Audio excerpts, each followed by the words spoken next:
I'm Todd Bland, a deputy with the Legislative Analyst's Office, and I'm here with Brian Euler, our Labor Programs Analyst. Today, we're here to talk about a new report entitled California's Unemployment Insurance Program, Gaining Insight Through Interstate Comparisons. This report compares California's unemployment insurance, or UI program, statistics to those in 49 other states and the District of Columbia.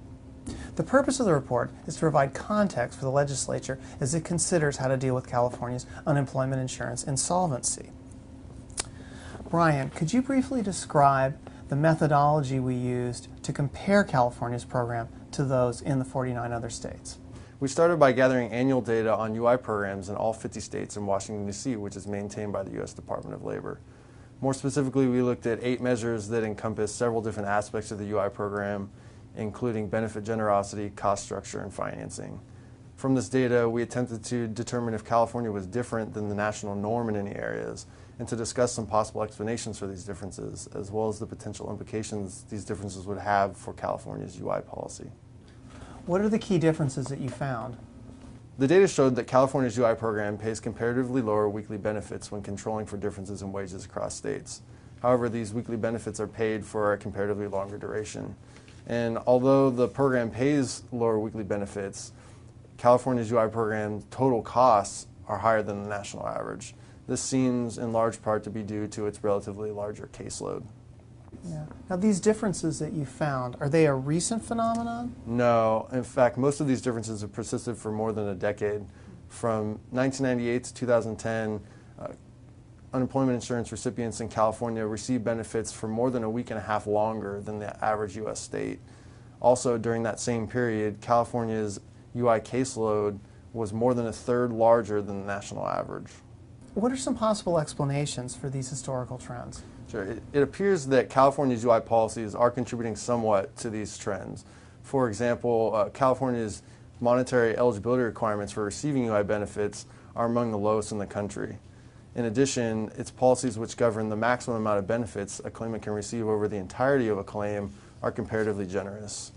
However, we did find that other factors which aren't under the immediate control of program policies also contribute to these long-term trends, such as California's comparatively worse labor market conditions. It's likely that these labor market conditions make it harder for unemployed workers in California to become reemployed, and this can put pressure on caseloads, and it can lengthen the number of weeks that claimants need to receive benefits. What implications do these findings have for setting UI policy in California? Our findings suggest that while UI reforms could mitigate some of California's high costs, short of a significant improvement in its comparable labor market conditions, California is likely to have a high cost structure. In other words, to provide a particular level of weekly benefits to unemployed workers in California is likely to be more costly than in the average U.S. state.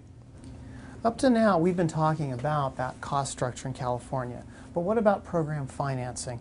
How does California compare to other states on the financing side of the equation? California's UI taxes are about equal to the national average, and this is true despite the fact that its total costs are above the national average, and as a result, its benefits have been significantly underfunded. While this has been intensified by the recent recession, we found that this was true several years before the recession began. Without correcting this mismatch, it's unlikely that California will resolve its UI fund insolvency anytime soon. To read the report in its entirety, please visit our website, www.lao.ca.gov. Or, if you have questions, feel free to contact me or Brian at the LAO. Our phone numbers are on the website. Thanks.